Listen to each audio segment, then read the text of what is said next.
Hello everyone, welcome back to Samhita.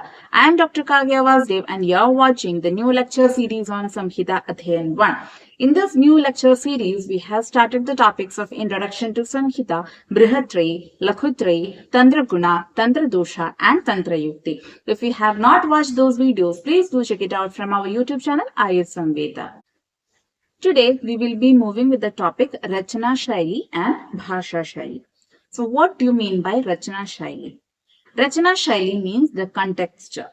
The Acharya Badarayana used the term Rachana to denote design.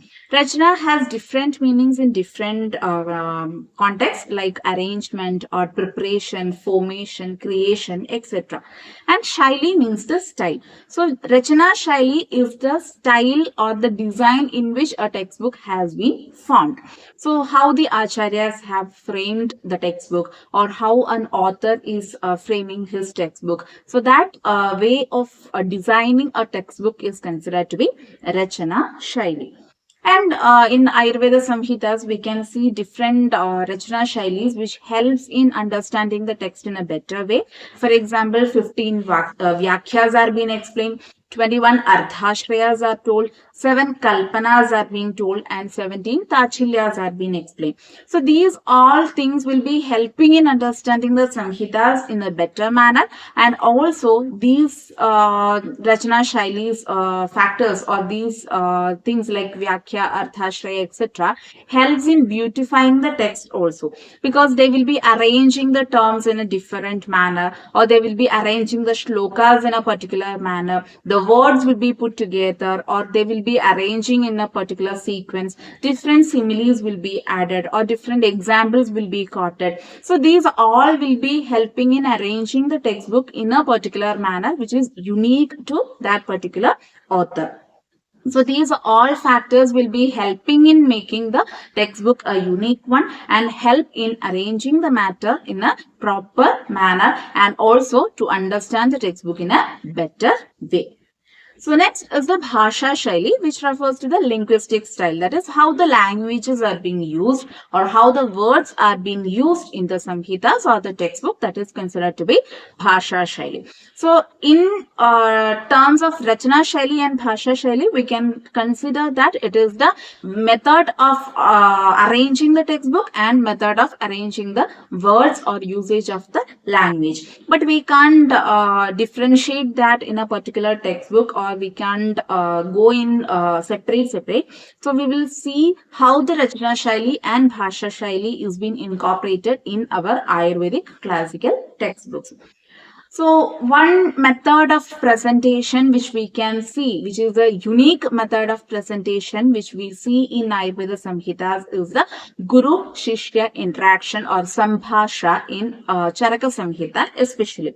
So many chapters of Charaka Samhita, we can see that there is a discussion happening.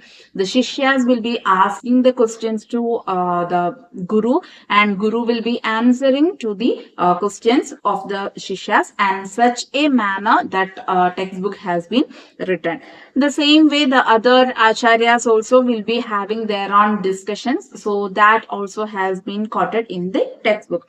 So such interactions can be seen. Many of the chapters, starting from the Sutrasthana, we can see such type of interactions or such discussions are being told. Especially the Sutrasthana, then Sharirasthana and all, we can see such types of discussions where Acharyas put forth their ideas. And also different symposiums, discussions are also present. Apart from the Guru and Shishya, other Acharyas discussions are also present. That is also present in especially the Charaka Samhita. We can see that, like for example in Charaka Samhita Sutrasthana 25th chapter, or in Sharirasthana or in Vimanasthana, different sthanas, in different chapters we can see such discussions are being present. Next is the placement of views of other scholars and their logical acceptance or rejection. So the Sambhasha Parishad has been explained. That is the how we have to do a Sambhasha, or how we have to do the proper discussions are being explained, and such discussions are being quoted in different chapters also. There one Acharya will be explaining something, the other Acharya may be accepting that opinion or he may be rejecting that opinion, and he will be putting forth his own opinions also. So such various discussions by different acharyas, putting forth their own ideas, rejecting others' ideas, and also the guru shishya interactions are also present, especially in Charaka Samhita. These type of explanations can be seen in different chapters, or in many chapters these kinds of discussions have been present. And also the description of the text. Whatever Samhitas we take, we can see that it follows a Samasa Vyasa Shaili. That is, Samasa Vyasa Shaili refers to the brief and elaborate description. So if we see the Sutrasthana, majority of the topics which are covered in the Samhita will be told in the Sutrasthana, but it will be in a concise manner. It is a just introduction to that particular Samhita, and they have just mentioned that these are the topics which will be explained in the further sthanas. And in the sthanas, the elaborate explanation of those topics which has been introduced in the Sutrasthana will be explained.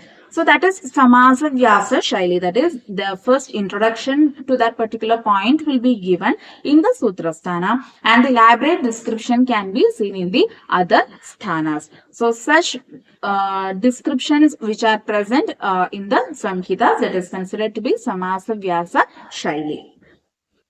Next is a description of Ashtanga Ayurveda. So if we consider Ashtanga Sangraha and Ashtanga Hridaya, we can see that the Sutrasthana tells about the introduction part of all the topics. Later, we can see that the Chikitsa Sthana is giving more importance to the Kaya Chikitsa aspects.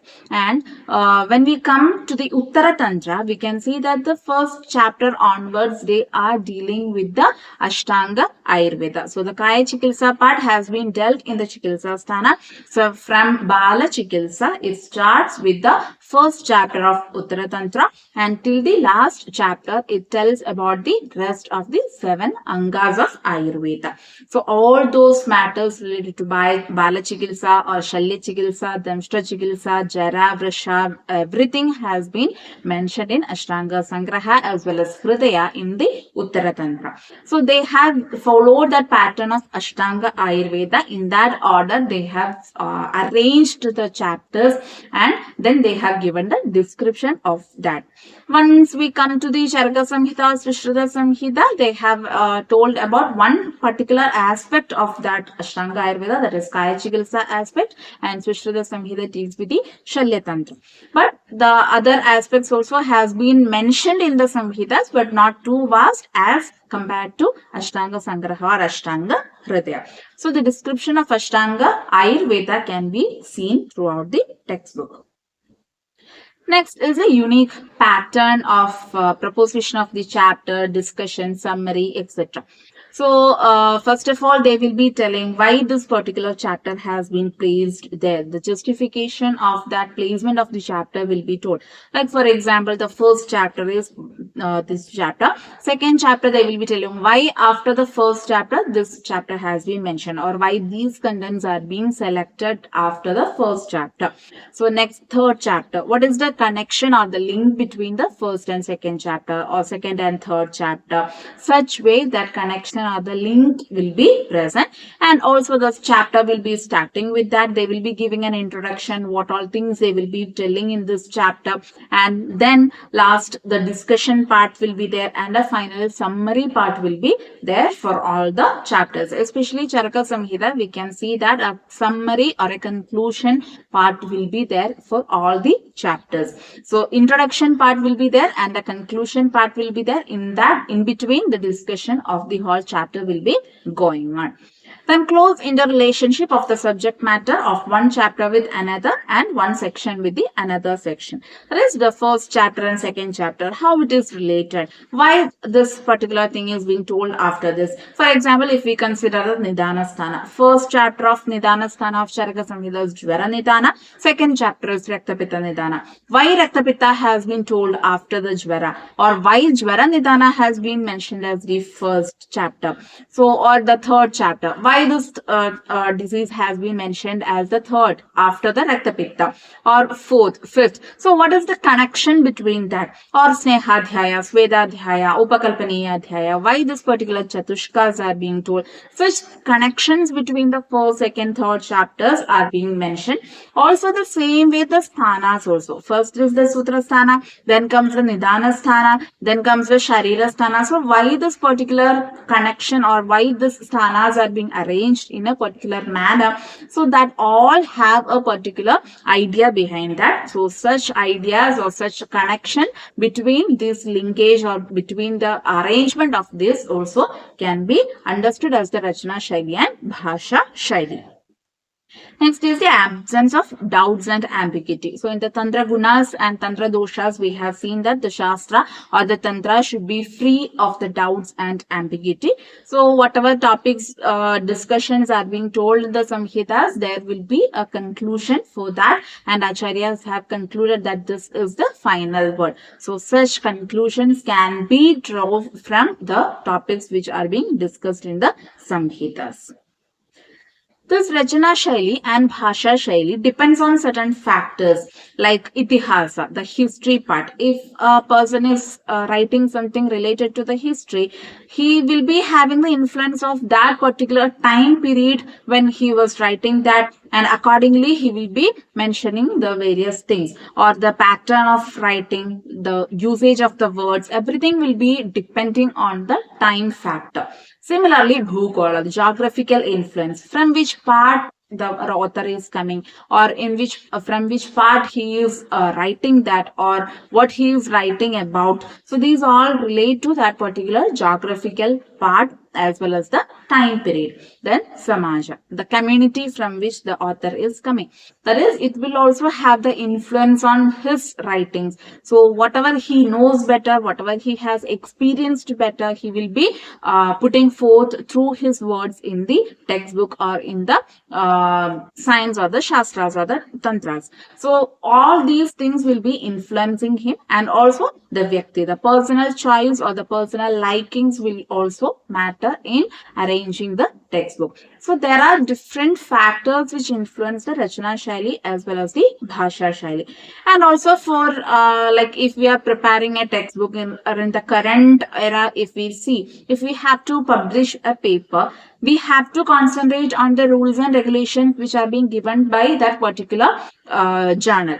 That has to be stick on to, and we have to write the article or we have to write the research paper according to that rules and regulations. So there our the authors likes or dislikes or such things may not be factor, or then it will not be considered, but the rules and regulations has to be followed there. But if I'm writing a textbook, I can follow my own interest and I can follow that. But again, if we have a particular rules and regulations, if we have to be followed, if a set of regulations are there present for a thing, then that will be also considered for the Rachana Shaili as well as the Bhasha Shaili. So different factors will be influencing the way a particular textbook is being presented.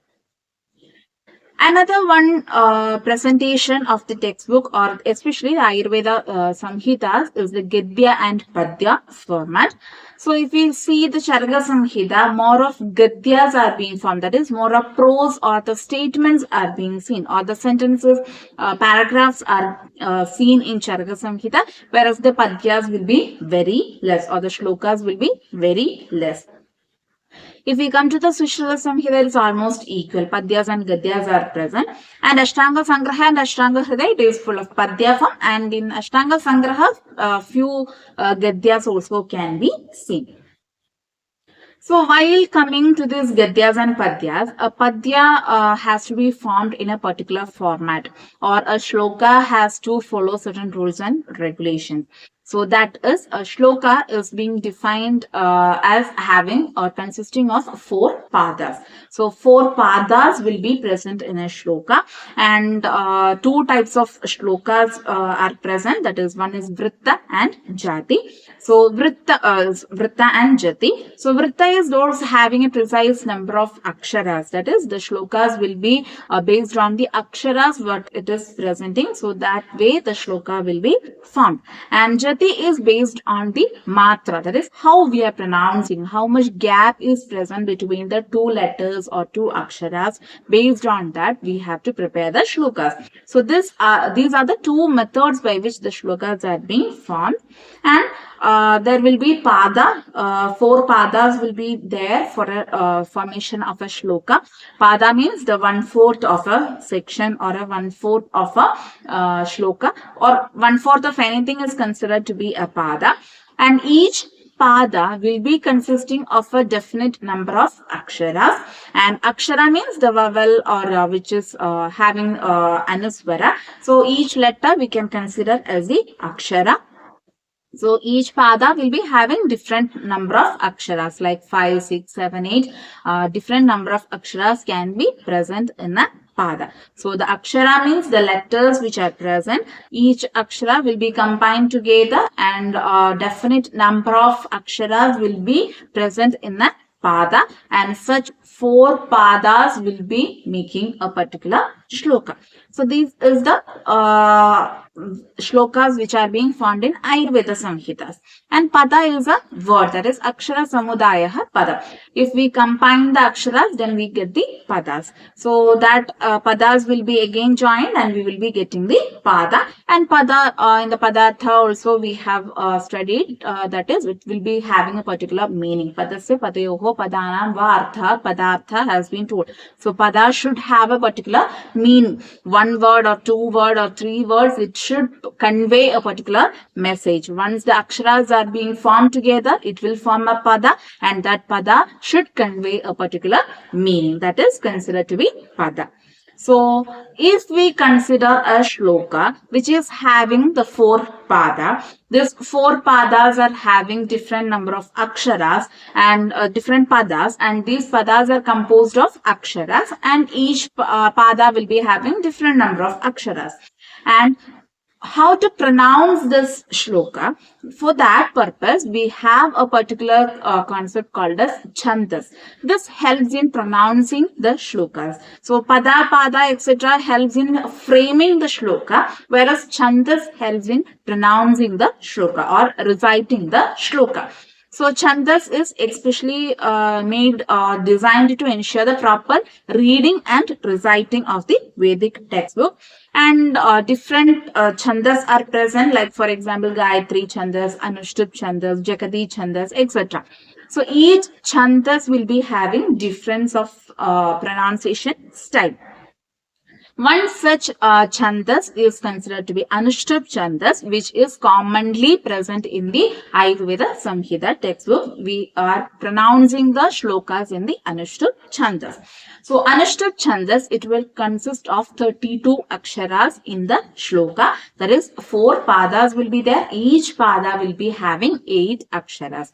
So this is the most common chandas in which the Ayurvedic shlokas has to be pronounced, and majority of the shlokas which are present in the Samhitas are prepared or designed in a way that we have to pronounce it in the Anushtup chandas. That is one shloka. If we are taking, the shloka will be having 4 padas. This pada will be having different pada, and each pada will be having, or it will be consisting of 8 aksharas. So 8 aksharas, 4 padas, total 32 aksharas will be present in a shloka.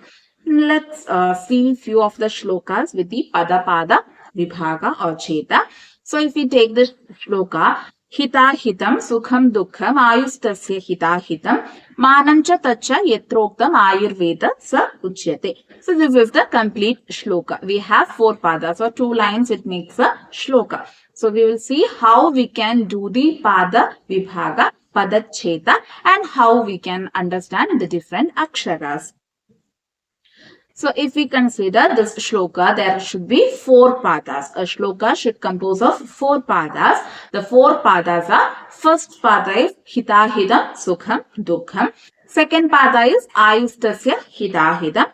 Third pada is manam cha tacha etroktam. And fourth pada is ayurvedaha sa uchyate. So next we will see how the pada can be divided into certain padas. That is hita, ahita, sukham, dukkham, ayu, tasya, hitam, ahitam, manam, cha, tacha, etra, uktam, ayurvedaha, sa, uchyate. So these are the different padas which are present in that, and from this we can see that 8 aksharas will form one pada. That is, for example, hita, ahita, sukha, dukkha. So if we count that, we can see that 8 aksharas are present in it. That hita, ahita, sukham, dukkham. So 8 aksharas or 8 letters are coming under that. So that much portion will comprise of one pada. Then ayuhu tasya hitahidam, next pada. Manam cha tacha, next pada. Uttatra uktam ayurvedaha sa uchyate, next pada. So this is how we will be dividing a shloka, or we have to understand the shloka. Different padas and different padas will be present. Few more examples we will go through. The next shloka, tebhyo adhivipragirnebhyaha prayaha saratarochayaha kriyate ashtangahridayam nati sankshepa vistaram.